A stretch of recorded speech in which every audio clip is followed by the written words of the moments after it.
మనం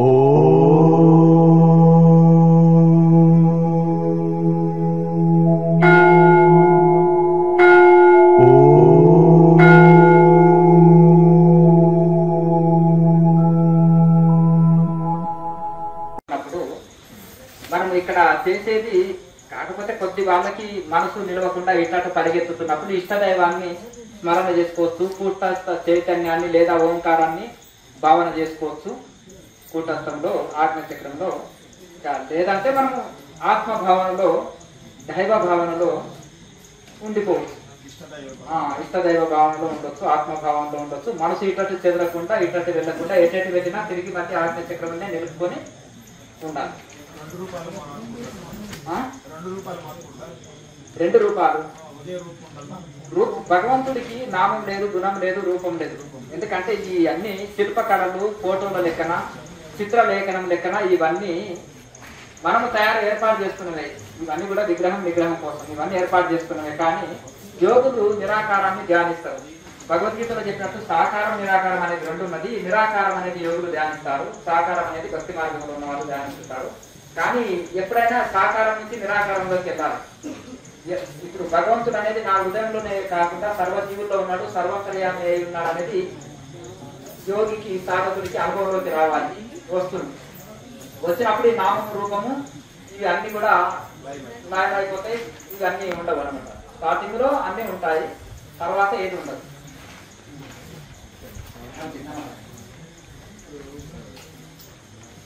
ప్రాణాయామం చేసినప్పుడు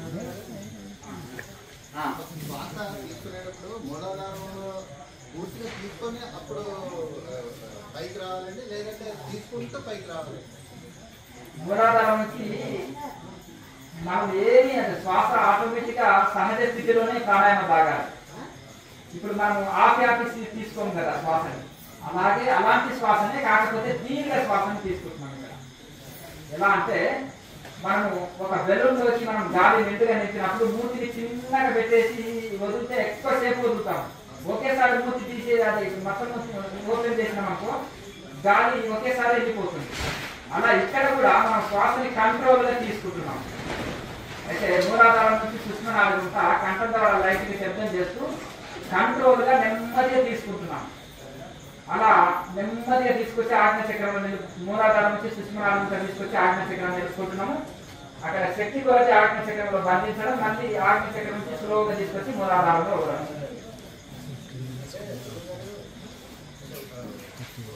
ఎవరు మాట్లాడకండి. అది సేమ్ ప్రశ్న వేరే వాళ్ళు అడిగారు కదా, అంతే కదా. ఎవరైనా చెప్పినప్పుడు మరి కొత్త వాళ్ళు వచ్చారనుకోండి, అదే ప్రశ్న వేరే వాళ్ళు అడిగారు, మీ డౌట్ క్లియర్ అవుతుంది. మూలాధారంలో పూర్తిగా తీసుకుంటూ పైకి రావాలి, లేదు తీసుకొని పైకి రావాలి. సాఫ్గా తీసుకోవాలి, సాఫ్గా కిందికి వదలాలి, కట్టకట్టగా ఉండదు. అది తీసుకుంటూ కిందికి రావాలి, తీసుకుంటూ పైకి వెళ్ళాలి. అంతే అంతే. తర్వాత ఒక ప్రాణాయామంకి ఇంకో ప్రాణాయామంకి మధ్యలో మామూలు శ్వాస కొత్త వాళ్ళకు ఏదైనా మధ్యలో మామూలు శ్వాస అవసరం ఉంటదేమో, కానీ బాగా కొన్ని నెల రోజులు ప్రాక్టీస్ చేస్తే మామూలు శ్వాస ఏమి ఉండదు, ప్రాణాయామే సాగుతుంది.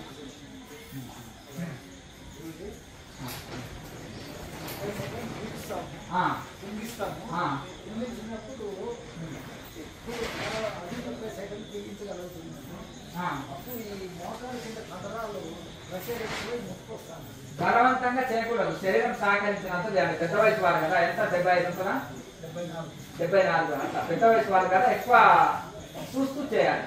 కుంభకం కానీ అప్పుడు మీరు ఒకసారి కాళ్ళలో నొప్పి వచ్చినప్పుడు ఆసనాన్ని మార్చుకోవస్తుంది. ఈ కాలు తీసి కాలు మార్చుకుంటే ఫ్రీ అవుతుంది. ఇంకా సాధన చేస్తున్నప్పుడు మధ్యలో ఒకవేళ ఎక్కువ నొప్పి అనిపించినప్పుడు మహాముద్ర ఒక చెట్టు వేస్తే కూడా బాడీ రిలాక్స్ అవుతుంది.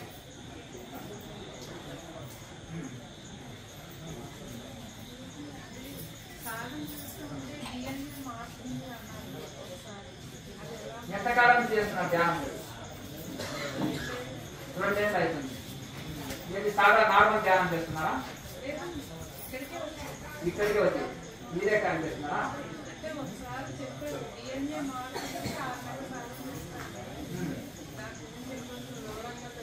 ఆహారంలో ఇప్పుడు మాంసం తినే వాళ్ళు ఉన్నారు. వాళ్ళు కంప్లీట్ గా మాంసం వదిలేసి శాకాహారం శాకాహారంలోకి వచ్చేస్తే 6 నెలలకు ఒకసారి కొత్త రక్తం వస్తుంది శరీరంలో. వాళ్ళకి ఆ మాంసాహార రక్తం పోయి శాకాహార రక్తము శరీరం నిండిపోతుంది. ఆటోమేటిక్గా రక్తం చేంజ్ అయినట్టు కదా.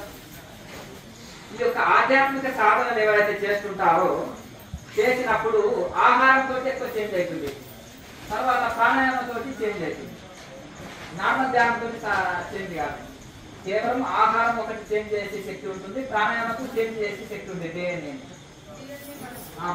మార్చే శక్తి ఉంటుంది.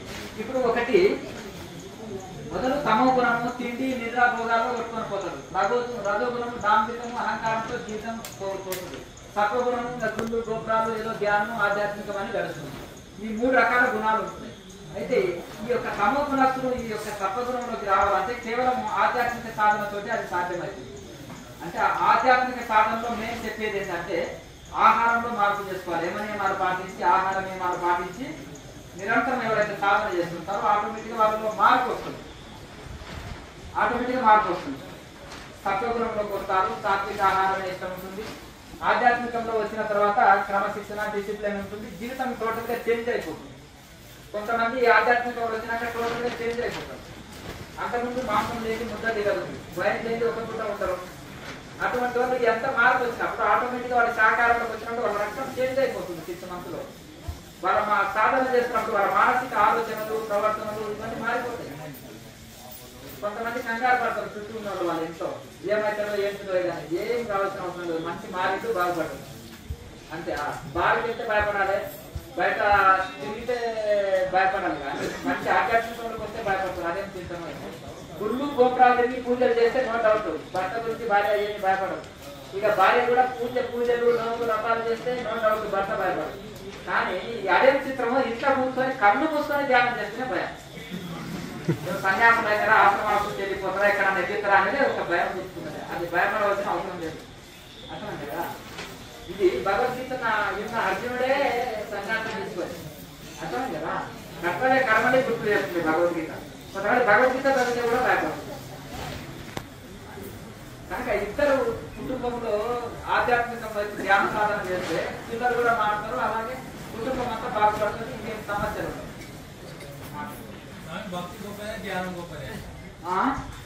భక్తితో కూడుకున్న ధ్యానం ఉండాలి. స్వామి తిన్నట్టే ఉంటుంది, తినకపోయినా తిన్నట్టే ఉంటుంది స్వామి. అసలు ఆ కేసర ముద్రలకు ఎప్పుడు ఉంటే అట్టే ఉంటుంది. ఆ కేసర ముద్రలు ఎప్పుడు ఉంటే తిననట్టే ఉంటుంది, తినకున్నా తిన్నట్టే ఉంటుంది. తిన్నట్టే ఉంటుంది, తినకున్నా తిన్నట్టే ఉంటుంది. అయితే 4 గంటల కల్లా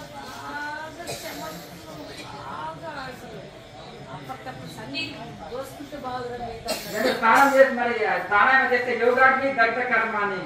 మరి యోగం అనేది అగ్ని రగులుతుంది, లోపల చెమటలు వస్తూనే ఉంటాయి. చలికాలంలో కూడా చెమటలు వస్తే ప్రాణాయామం బాగా చేస్తున్నామని ఇన్ని రోజులు భజన చేసింది, ఇప్పుడు లోపల భజన నడుస్తుంది ప్రాణాయామం. అంతేనా? ఇప్పుడు లోపల భజన తెలుసుకోవాలి. బయటి భజన ఎంతకాలం చేస్తారు? లోపల భజన తెలుసుకోక 30 ఏళ్ళు భజన చేసినారు మీరు. 30 ఏళ్ళు భజన చేసింది. ఇప్పుడు అసలైన భజన 2 ఏళ్ళు అయింది స్టార్ట్ అయ్యి. ఇప్పుడు లోపల భజన అన్నమాట. మహాముద్ర వేయాలి, సూక్ష్మ వ్యాయామం చేయాలి, ఇవన్నీ ఎందుకు చెప్తున్నాము? ఇప్పుడు మీరు శరీరాలు ఎటువంటిది అంటే ఎనకటి పూర్వ శరీరాలు కాదు. ఇటువంటి వాళ్ళు ఉన్నారు పాతకాల మనుషులు. ఆ వయసులో సంకటో రొట్టెనో ఇవో అవో తిని ఆ కాలం భోజనాలు వేరు, ఆ పద్ధతి వేరు. ఆ 75 ఏళ్ళలోనే 80 ఏళ్ళలోనే గట్టిగా ఉన్నాయి. పాత బండ్లే రిపేర్ చేయవు. అంబాసిడర్ కారు ఉంటుంది. తర్వాత జీప్ ఉంటుండే, మన మహీంద్ర జీపు, పాత జీప్. అది దేనికి తగినా ఇబ్బంది లేదు, దానికి ఏది తగినా నో ప్రాబ్లం. ఇప్పుడు ప్లాస్టిక్ మొత్తం అంతేనా కదా, మన చేతికే రాదు యాక్సిడెంట్ అయినట్టే. అట్లా వాళ్ళు కూడా పాతకాలం మనుషులే. ఆ భోజనం వేరు, ఆ క్రమశిక్షణ వేరు, ఆ పద్ధతి వేరు. ఇప్పుడు కూడా పని మనుషులు లేకుండా వాళ్ళ పనులు వాళ్ళు చేసుకుంటారు. అంతేనా కదా. కనుక సరే ఏదేమైనా ఆ యోగిగా వచ్చినప్పుడు టోటల్ చేంజ్ చేసుకోవాలి. నేను సగం చేంజ్ చేసుకున్నా అంటే సగమే వస్తుంది, మాకు సగం పడితేనే వస్తుంది. అర్థంగా పూర్తిగా 100% జన్మ నియమాలు పాటించాలి, ఆహార నియమాలు పాటించాలి, వైరాగ్యం కలిగి ఉండాలి, నిరంతరం సాధన చేస్తుండాలి. బాడీ మైండ్ అన్ని కంట్రోల్ వస్తుంది. ఎప్పుడు బాడీ మైండ్ కంట్రోల్ వస్తుందో ఆధ్యాత్మిక సాధన అనేది రాకెట్ స్పీడ్ తో ముందుకు వెళ్తాయి. ఉదయం స్నానం మొదలు పెట్టేటప్పుడు స్నానం చేసి చేయాలంటే ఉదయము స్నానంతో సంబంధం లేదు, చలినాడు ఉండదు. ఇప్పుడు పూజ చేయాలంటే స్నానం లేకుండా పూజ చేస్తా అంటే ఎవరైనా ఏమైనా అంత ఓకే పూజ నువ్వు చేస్తున్నావు అంటారు. కానీ యోగాసనాలు చేసినా, ప్రాణాయామం చేసినా, ధ్యానం చేసినా దానికి ఎవరు తక్కువ పడతారు. ఇది అంతర్ముఖ సాధన ప్లస్ నిరాకార సాధన. సాకార సాధన ఉంటుంది కదా, విగ్రహారాధన అభివృద్ధి చేసే ఆ సాకార సాధన ఉంటుంది కదా, ఆ సాకార సాధనలో ఇవన్నీ ఉంటాయి. ఈ స్నానం చేసి బొట్లు పెట్టుకొని ఇవన్నీ చేస్తారు. కనుక ఈ నిరాకార సాధనకి హృదయ శుద్ధికి ఇంపార్టెన్స్ ఉంటుంది. అట్లా ఓపిక ఉంటే స్నానం చేసి కూర్చుంటే కూర్చోవచ్చు, లేదంటే కాలకృత్యాలు తీసుకోవాలి. తప్పనిసరి కాలకృత్యాలు తీసుకొని ఎంటీ స్టమక్ తోటి సాధన చేసి తర్వాత స్నానం చేయాలి.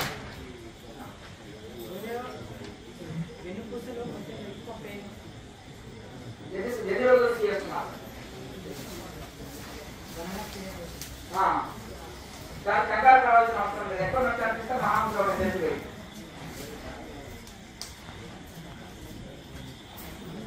భోజనం చేసిన తర్వాత ఎంత సమయం గ్యాప్ తీసుకున్న తర్వాత చేసుకోవాలి. బిస్కెట్ ఎవరు తెచ్చారు?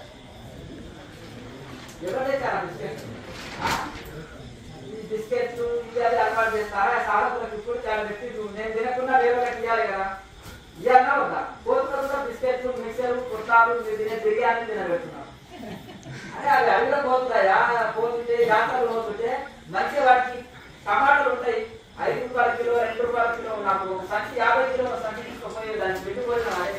హాయిగా వేస్తే దాహం లేదు. మన మిక్సర్ తినమనుకో, దానికి దాహం వేస్తుంది, నీళ్ళు దొరకవు అడిగా. అదే టమాటో తింటే సగం నీరు ఉంటుంది, నీటి శాంతం ఎక్కువ ఉంటుంది, నీరు తాగవలసిన అవసరమే ఉండదు అసలు.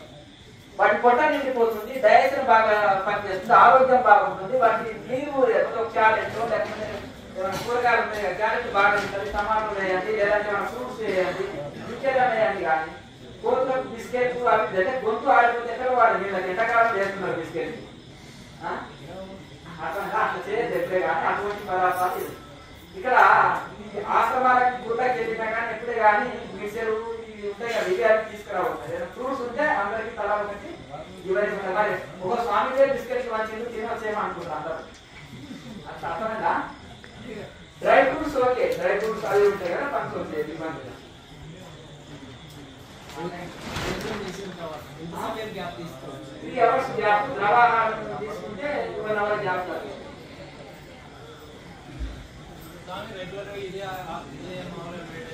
రెగ్యులర్ గా ఈ 6 ముద్రలు చేసి ధ్యానం చేస్తే వెంటనే మరో లైన్ జరుగుతుంది. ఇక్కడ మళ్ళీ తెల్లవారుజామున 4 గంటలకు నేను ఇక్కడ వచ్చి క్లాస్ కూర్చుంటా. మీరు ఎన్ని గంటలకు లేవాలి? మీరు 3 గంటలకు లేస్తే ఇంతమంది ఉన్నారు కాబట్టి రెడీ అవుతుంది. ఈ ఒక్క నెల ఓర్చుకోండి.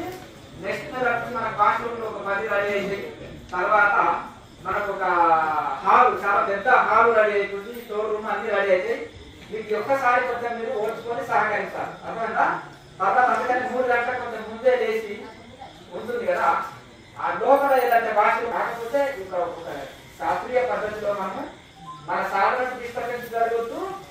వాటికి ఒక క్రమ పద్ధతిలో మనకు ఒక టైం టేబుల్ ప్రకారం జరిగితే అన్ని సక్రమంగా జరుగుతాయి.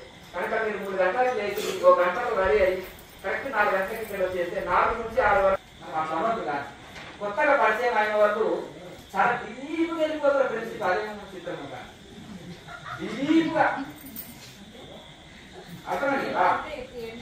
అంత అవసరమా? ఎందుకు వచ్చారు? అదన్నీ వదిలి తెచ్చుకోనికి, ఆ దళితం అంతా వదిలించుకోనికి ఇక్కడికి వచ్చినాం. అవునా కదా? అంత అవసరం ఏముంది? నెలలో క్రియేట్ చేసుకోవాల్సిన అవసరం ఏముంది? అర్థం కదా. ఇప్పుడు ఒక ఆధ్యాత్మిక సంస్థలకు వచ్చినాము. ఇప్పుడు వాళ్ళు కొత్త వాళ్ళ, పాత వాళ్ళ, ఏ సంస్థ వాళ్ళు, ఎక్కడ వాళ్ళు, ఏంటిది మనకు ముక్కు తెలియదు, మొక్క తెలియదు. అవసరమా? అర్థానికి మీకు కాలు వచ్చినాకో కాపాడుతుందా కదా కాలంలో ఉన్న వాళ్ళు. అవునా కదా? అంటే జాగ్రత్తగా ఉండండి. చాలా ఇన్సిడెంట్ జరుగుతుంటాయి, అది నేను చెప్పలేను. మనకు చాలా గొప్ప ఇన్సిడెంట్ జరిగింది. అర్థం కదా?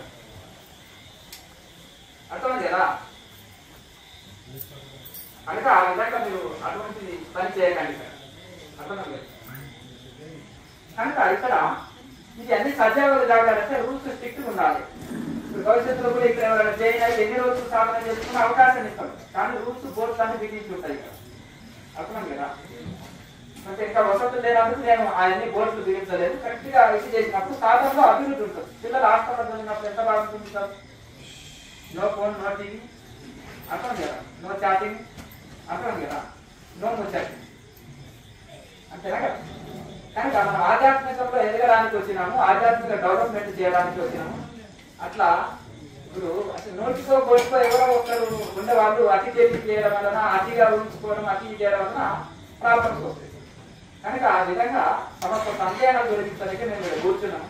బయట క్లాసులు ఇచ్చినా, ఇక్కడ క్లాసులు ఇచ్చినా గంటల తరబడి నేను జవాబులు చెప్తున్నాను. ఛానల్లో ఉన్నాయి, ఇవి ఉన్నాయి. ఏదైనా సందేహం తెలుసుకోండి. ఇది తల్లి గారి ఇల్లు లాంటిది, అర్థమైంది కదా. మన అమ్మోళ్ళ ఇంటికి వెళ్తే మన కానుకలు తీసుకెళ్తామా, లేకపోతే మన డబ్బులు పట్టుకెళ్తామా? లేదు కదా, ఒట్టి చేతులు వెళ్తాం కదా. అంత ఒట్టి చేతులు వచ్చి ఒట్టి చేతులు వెళ్ళాలి, అర్థమైంది కదా. ప్రసాదాలు పట్టుకొని వెళ్ళండి, ఒట్టి చేతులు రాండి, ప్రసాదాలు పట్టుకొని వెళ్ళండి, దానికి ఏం ప్రాబ్లం లేదు. కనుక అది ఒకటి సమస్యకు మీరు ఆ విధంగా మీరు చక్కగా ఆధ్యాత్మికంగా ఎదగండి. అదే మీ నుంచి ఆశించేది. నేను అదే దక్షిణాలు కాదు, పాలపూజలు కాదు, మీ నుంచి ఆశించేది. ఆధ్యాత్మికంగా ఎదిగి మంచి స్థితిలో ఉంటే అదే నేను ఆదర్శమైన కుటుంబం, ఆదర్శమైన ఫ్యామిలీని నేను కోరుకుంటున్నాను. మీ నుంచి ఆశించేది నేను అదే. కనుక అట్లా మీ బాధ్యత, రెస్పాన్సిబిలిటీ సంస్థ తీసుకుంటుంది, అర్థమైంది కదా. ఎప్పుడే కానీ సగం తెలిసిన వాళ్ళతో సలహాలు తీసుకోకండి, అది పాటించకూడదు. సగం తెలిసే పోయి హిమాలయాలు పోయి సత్యదాన్ని మళ్ళీ బతికొచ్చినయ్యా నేను. సగం తెలిసి టైం వేస్ట్ చేసుకున్నారు. 30 వేస్ట్ అయిపోయింది. అట్లా 30 వేస్ట్ చేసుకున్నారు. అమర్నాథ్ పోయినా అక్కడ గురువు గారితో కలిసి అది చేసి లాస్ట్కి ఇంటికి వచ్చేసరికి 9 నెలలు అన్నం నీళ్ళు లేకుండా మంచాలు పడిపోయాయి. అప్పుడు మా పెద్ద బాబు దసరాకి వస్తే ఇట్లా బతుకన్నానా ఎవరు చుండవాడు తీసుకోండి, ఇంకా ఎవరి వాళ్ళు తీసుకొని నేను చచ్చిపోతారా, ఇంకా నాకు టైం లేదు అన్నా. అప్పుడు ఇదే అమ్మా నేను చెల్లెలు చూస్తాను, నువ్వేం చచ్చిపోవు అమ్మా అని ఇంకా చెల్లెలు తీసి ఇక్కడ తీసుకొచ్చాడు. సరే, తిరిగి కరెక్ట్ స్థానానికి వచ్చినావు, మంచిది, సాధన మంచిగా చేసుకోవాలి. ఇన్ని రోజులు 20 ఏళ్ళు లోకల్ భజన, బయట భజన చేసినావు, 30 ఏళ్ళు ఇప్పుడు లోకల్ భజన చేస్తున్నావు, సంతోషం. ఇప్పుడు ఇల్లు మరేం హిమాలయాలు పోయినా అంటున్నావు, అన్ని యాత్రలు పోతే అమర్నాథ్ ఎవరు దొరకలేదా, మరి ఋషికేశ్ ఎవరు దొరకలేదా? ఋషికేశ్లో శివానందలో ఆయన ఉపదేశం ఇచ్చాడు, ఇది చేయమన్నాడు, ధ్యానం చేయమన్నాడు. అక్కడ ధూళి గ్రామంలో రూమ్ తీసుకున్నాం. ధూళి గ్రామంలో మర్రిచెట్టు దగ్గర అక్కడ ఇక్కడ తీసుకొని రూమ్ తీసుకొని అక్కడికి వచ్చి గురువు గారు వచ్చి చెప్పిపోయేవాడు, ఎలా ఉందమ్మా అంటే ఏముంది నాకు అంత ఏదో దిగినట్టుంది పైన నుంచి అమ్మాయిని ఇంటికి పోయి సావడం చేసుకొని ఇంటికి వచ్చి మొత్తం వేసుకోండి. 50 గుళ్ళు అయిపోయినాయి. ఇంక ఇంటికి వచ్చి మంచం ఎక్కాను, సాగు అంచులకు వచ్చాను. అందుకే ఆధ్యాత్మిక సాధనలో కోట్లు ఖర్చు పెట్టుకున్నాడు అమ్మా, నీకేం తెలుసు కానీ. ఇప్పుడు అంటే బయటికి వెళ్ళకపోతే 1,50,000 మిగులుతుందని నీ బాధ. కోట్లు ఖర్చు పెట్టుకున్న వాళ్ళు ఉంటారు, అది వదిలేయండి. ఇక్కడ ఇప్పుడు ఒకటి ఏంటంటే, ఏ సాధన నేర్చుకున్నారో దాన్ని మీరు సాధన చేసుకోండి. ఇక్కడ ఎవరు రూపాయి అడగరు, అర్థమైంది కదా. ఎవరైనా అడిగితే నాకు చెప్పండి, అర్థమైంది కదా. కనుక నేను ఒకటే చెప్తా కదా, చాలా బాగుంది. మిమ్మల్ని ఎవరైనా డబ్బులు అని దోకారో నాకు చెప్పండి అంటున్నా, అర్థమైంది కదా. కనుక ఇక్కడ లావాదేవీలకు అతీతంగా నడుస్తుంది సంస్థ. కనుక మీరు ఉండేదల్లా మీరు సహకరించేది ఒకటి ఏంటంటే, ఛానల్లో చూసుకోండి, సందేహాలు తొలగించుకోండి, ఇంకేమంది ఇక్కడ వచ్చినప్పుడు అడగండి, సాధారణ ముందుకెళ్ళండి. తర్వాత ఈ ఒక్క నెల మాత్రము ఈ వాష్రూమ్ విషయంలో కానీ మెయింటెనెన్స్ విషయంలో మీరు కొంచెం ఓర్పుతోటి సహకరించండి. నెక్స్ట్ నెల నుంచి మనకు అన్ని రెడీ అయిపోతాయి, హాల్స్, వాష్రూమ్స్ బ్రహ్మాండంగా. ఇంకా మనం ఇక్కడ ఒక కండిషన్, ఎవరు ఎంతమంది వచ్చినా చేంజ్ చేసుకుంటాం. 6 నెలలు భోజనం పెట్టి వసతి కలిగించే ఆ యొక్క ఆ సౌకర్యం నేను కలిగిస్తాను, సంస్థ కలిగిస్తుంది. మరి 6 నెలలు మౌనం పట్టుకొని ధ్యానం చేసుకునే మరి సామర్థ్యం మీలోనే ఉందా, పరిశీలన చేసుకోండి, అర్థమైంది కదా. నేను పెట్టే రూల్స్ తెలుసు కదా మీకు, అర్థమైంది కదా. ఇక ఈ ఫోన్స్ వచ్చి ఇలా చాటింగ్ చేసుకుంటా కూర్చుంటాను, కాలక్షేపంగా ఉంటానంటే కుదరదు, అర్థమైంది కదా.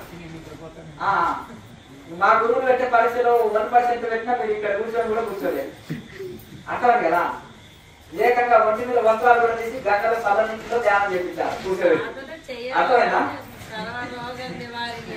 ఏంటయ్యా బాబు వయసు నీళ్ళు ఇది పరిస్థితి ఇట్లా రోబో లాగా అయిపోతుంది శరీరం, అర్థమైంది కదా? రోబో లాగా అయిపోయి ఇలా ఇలా ఇలా ఇలా ఇలా అంటే విరమ చక్కగా నడుపు అంటారు, అర్థమైందా? ఇక పోయి ఆడ యజ్ఞం వెలిగించుకోండి అప్ప, మంచి పని చెప్పారు గురువు గారు అని వరకు 5 నిమిషాలు అనుకుంటే మళ్ళీ ఏదో ఒకటి ఉంటుంది. అట్లా అట్లా ఈ విధంగా నానా రకాలు ఉంటాయి. మీకు ఏమి పరిస్థితులు ఉన్నాయి ఇక్కడ, ఏమి ఉంది చెప్పండి, హాయిగా సాధన చేసుకొని తరించండి. భవిష్యత్తులో మన అంటే ఎవరు ఎంతకాలమైనా వచ్చి ఇక్కడ ధ్యానం చేసుకోవచ్చు, కానీ రూల్స్ ప్రకారం ఏంటిది, ఆధార్ కార్డు జిరాక్స్ ఇవ్వాలి, ఇక్కడ డిక్లరేషన్ నోటిఫికేషన్ మొత్తం ఇది డిక్లరేషన్ ఇవ్వాలి, మీ డీటెయిల్స్ టోటల్ ఇవ్వాలి. ఇంటి దగ్గర నెంబర్ ఒకటి ఇవ్వాలి, ఇంటికి సభ్యులు అయ్యా వారం రోజులు చేసుకోనికే మీ ఆశ్రమంలో ఉండి మా వాళ్ళు వారం రోజులు సాధన చేసుకోనికే మేము పర్మిషన్ ఇస్తున్నామని ఇంటి దగ్గర నుంచి ఒకటి చెప్పాలి. ఇంకా నో ప్రాబ్లం, మీరు 6 నెలలు ఉండండి, సంవత్సరం ఉండండి, మీకు రమ్మనేటోళ్ళే లేదు, వచ్చేటోళ్ళకి ఆహ్వానం, పోయేటోళ్ళకు సెలవు, అర్థమైంది? కనుక ఈ రూల్స్ పాటిస్తే ఎవరికి లాభము, మీకు ప్రాబ్లం ఉండదు, సంస్థకు ప్రాబ్లం ఉండదు, ఎవరికి ఎటువంటి ఇబ్బంది ఉండదు. చేసేది సేవ కదా, సేవ అన్నప్పుడు దీన్ని సహకరించాలి, ఎవరికి ఇది ఉండదు కదా. కొంతమంది అడిగొచ్చు, కొట్లాడచ్చు, ఇద్దరిని సమస్యలు ఉండవు కదా. ఇంటి సభ్యులు కూడా ఉన్నారా అక్కడ, మంచిది సాధన చేసుకోండి. లేకపోతే మా ఊళ్ళో తప్పిపోయిండ్రు అని అక్కడ కాంప్లైంట్ ఇచ్చిన మా పిల్లోడు తప్పిపోయిండ్రు, ఆ ఫ్యామిలీ తప్పిపోయింది అని ఆ సమస్య ఉండదు. ఇంటికి అదే వాళ్ళ సభ్యులు ఆ నెంబర్ ఇచ్చి వారం రోజులు ధ్యానం చేసుకుంటారంట, మరి మీకు ఓకేనంటే ఆ ఓకే అంటే అన్నారు అనుకో, సరే మీరు చేసుకోండి. ఇప్పుడు మాకు ప్రాబ్లం ఉండదు, మీకు ప్రాబ్లం ఉండదు, ఇంటి వాళ్ళకు టెన్షన్ ఉండదు, అంతేనా కదా? అట్లా ఆ విధంగా దీన్ని సద్వినియోగం చేసుకోండి, సేవా కార్యక్రమాలని సద్వినియోగం చేసుకోండి, మంచిది. అందుకనే తిన్న వెంటనే అందరూ పడుకోవాలి, ఏ సౌండ్ నాకు వినిపించదు. ఎందుకు 3 గంటలకు లేవలేదు. ఇప్పుడు ఇలా నిద్ర రాలేదనుకో, పక్కలతో జోరు పెట్టారనుకో, అప్పుడు మీరు ఏం చేస్తారు, ఆ పక్కలో కూడా నిద్ర రాదు, అప్పుడు 3 గంటలకు లేవలేదు, అంతేనా కదా? 3 గంటలకు లేచి 4 గంటలకు మన కాలకృత్యాలు స్నానాలు ముగించుకొని 4 గంటలకు సాధనకు రండి. తర్వాత 4 గంటల నుంచి 6 గంటల వరకు సాధన ఉంటుంది. తర్వాత పూజలు, హోమాలు, ఇవన్నీ కార్యక్రమాలు ఉంటాయి, ఇవన్నీ సద్వినియోగం చేస్తాం. చెప్పండి.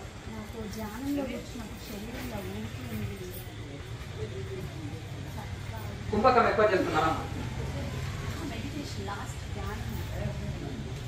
అట్లా అనిపించినప్పుడు మహాముద్ర ఒక 2 సెట్లు వేయిపోతుంది, ఉంటుంది అక్కడ వైబ్రేషన్ ఉంటుంది, మంచిది, మంచి అనుభవం, మంచిది, సంతోషం. ఇంకా ఇంకా 4 పొడుగు కావాలి, ఇంకా బాగా సాధన చేయాలి, ప్రాణాయామ అభ్యాసం కూడా బాగా చేసినప్పుడు వస్తుంది. అట్లా ఈ విధంగా మీరు ఈ ఒక్క నెల అందరూ సహకరించండి. నెక్స్ట్ నెల నుంచి మనకు సకల సౌకర్యాలు అయితే, మీకు ఏమన్నా సౌకర్యాలు కావాలంటే కూడా రాసి పెట్టండి, అన్ని వసతులు ఏర్పాటు చేస్తాము. మీకు కావాల్సింది సాధన చేసుకోండి, సాధనలో ముందుకెళ్ళండి. మీరు పిల్లల్ని ఏమంటారు, నీకు ఏం కావాలన్నా తెచ్చిస్తా బాబు, బాగా చదువురా బాబు అంటారా? అంతేనా కదా? మీకు కోరింది తెప్పిస్తా, కోరింది తెప్పిస్తే ఇక్కడ ఇబ్బంది లేదు, అర్థం కదా? సాధనలో ముందుకెళ్ళండి, అదే నేను కోరుకునేది. మంచిది, ఓ ఇంకే